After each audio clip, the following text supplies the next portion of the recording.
Do you want to learn how to draw background designs like a pro? Or how to draw strong environments like a concept artist for the entertainment industry? Do you want to push your skills to the next level?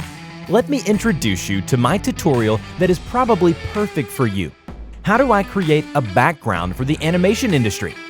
How do I create a background for the animation industry is a question I ask myself repeatedly. I was tired of being the kind of person who spent their time on Pinterest and ArtStation looking at other artists' artwork, not knowing how they got their results, nor understanding how to make a strong perspectives. I wanted to create a background that stood out from the whole range of images that we see every day on the internet.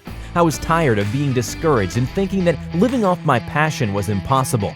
I'm convinced that I'm not the only one, and that maybe you feel the same way too.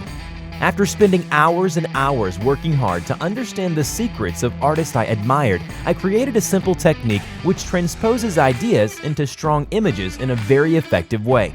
It's a method I use in my work as a concept artist for feature films and TV shows every day. In this overview tutorial, which is available in English and French, I will teach you step by step everything you need to know to create a background from start to finish.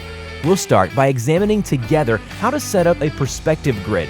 Next, you will learn the fundamentals of form and design and how to use these tools to create your own artwork.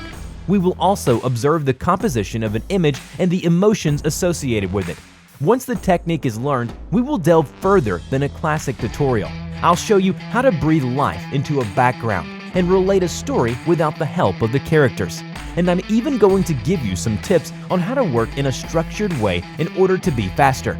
In addition to the 30-minute video tutorial, you will have a PDF that includes all the major points and examples of concept artists recognized around the world.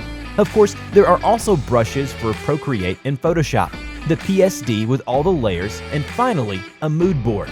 I will take the time to explain where to find good references and how to use them to create your own artwork. So, if you're ready to learn how to create original and professional images, to develop your artistic universe, and to live from your passion, click the link to this tutorial, which is available on my Gumroad page, Owen Lab. It's the first link in the description. See you soon.